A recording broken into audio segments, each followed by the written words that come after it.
Roommate surprises Yuan Shen's birthday. Yuan Shen and Xing Shen are secretly together. Xing Shen came to the classroom and saw Yuan Shen unhappy, saying that he had seen the explanation. Yuan Shen said that the roommate found out because of the transfer, and then the roommate was really angry and ignored him. Xing Shen advised Yuan Shen to fight for another friendship. As soon as Yuan Shen returned to the dormitory, Zhu Kongyang told Yuan Shen that he had brought back Yuan Shen's water cup from the classroom. Luo Thingxin and Lu Jianing deliberately kept their faces cold and winked at Zhu Kongyang. Yuan Shen sincerely apologized to the roommates, saying that his goal at the beginning was to change the department, but he never thought about changing the dormitory, and the dormitory said that he could not change the dormitory. Yuan Shen hoped that her roommate can forgive herself, saying that she didn't intend to hide it,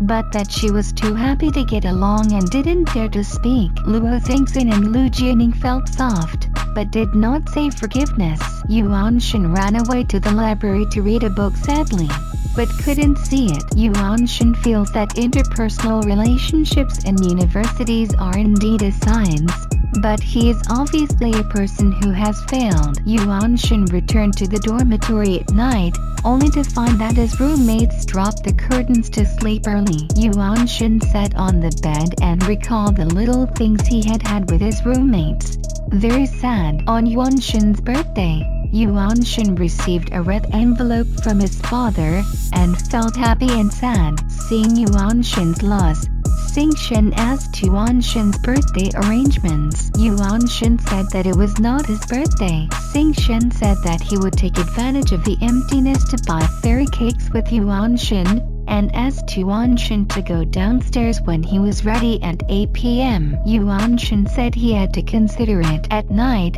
Yuan Shen returned to the dormitory and found that he couldn't even turn on the lights. When Yuan Shen was about to wash, the dormitory suddenly lit up, and the whole dorm was covered with ribbons, balloons and other decorations. The roommates held Yuan Shen's favorite fairy cake from the balcony and sang birthday songs to celebrate Yuan Shen's birthday. Yuan Shen was moved to tears in an instant, thinking that his roommate would never care about him anymore. Zhu Kongyang said that he had collapsed for several days, and finally waited for this day. Luo Thingxin also said that he didn't forgive Yuan Shen, but Zhu Kongyang kept talking about Yuan Shen's goodness, and in the end he could only give Yuan Shen another chance. Yuan Shen made a wish at the cake, hoping that his roommates would be with himself forever, and that his roommates' wishes would come true. When Yuan Shen happily ate cake with his roommate,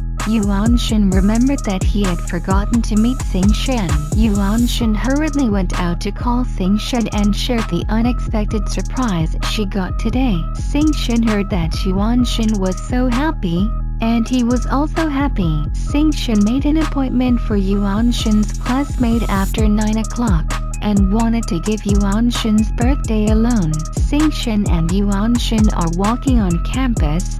Yuan Shen imagined that Xing Shen will arrange unexpected surprises halfway through. Xing Shen said that he didn't like fancy things, he liked directness. Immediately, Xing Shen approached Yuan Shen and asked Yuan Shen if he would consider being his girlfriend. Yuan Shen felt that Xing Shen had no sincerity, and said he would not consider it. Afterwards, Xing Shen took out the guardian bead necklace made by himself and put it on Yuan Shen's hand, and shook hands like an old comrade to wish Yuan Shen a happy birthday. Yuan Shen wanted Xing Shen to change the order, give a gift first and then confess, or ask again, and he agreed. As a result, Xing Shen didn't understand the meaning of Yuan Shen's eyes, saying that he could wait. Downstairs in the dormitory, Yuan Shen once again hinted that Xing Shen said sincere words several times, and Xing Shen said happy birthday. Yuan Shen was leaving angrily. Xing Shen held Yuan Shen to take a picture with a gift like Song Sai. Afterwards, Xing Shen picked a rose from the flower garden, made Yuan Shen turn around and presented the flower to Yuan Shen.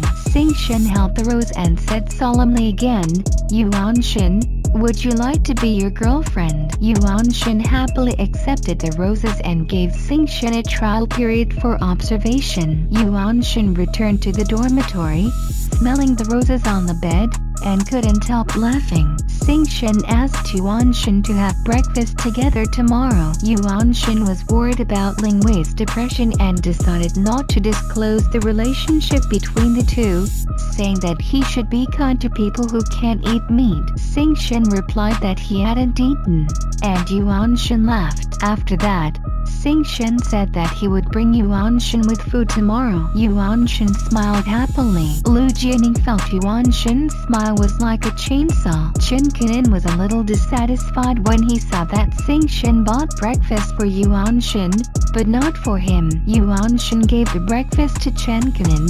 Xing Shen ordered Chen Kanin to return the breakfast to Yuan Shin. Chen Kanin complained that he was hungry. Xing Shen said that Chen Kanin was saturated and very full. Chen Kanin felt that Xing Shen was a real brother, and returned the breakfast to Yuan Shin. In the library, Yuan Shin and Xing Shen sat together to study. Yuan Shin kept looking at Xing Shen. After a while, Song Sai called.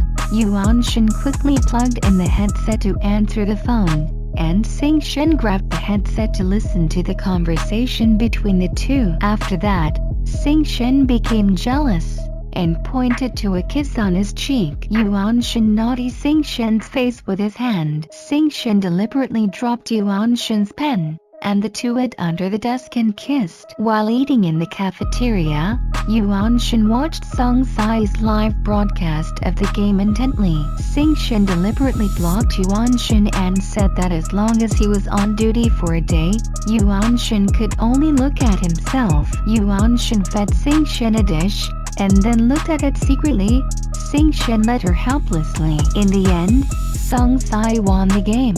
Yuan Shin cheered happily, and high-fived with Xing Shen's blocking hand. As soon as Song Sai came back, he played basketball with Xing Shen.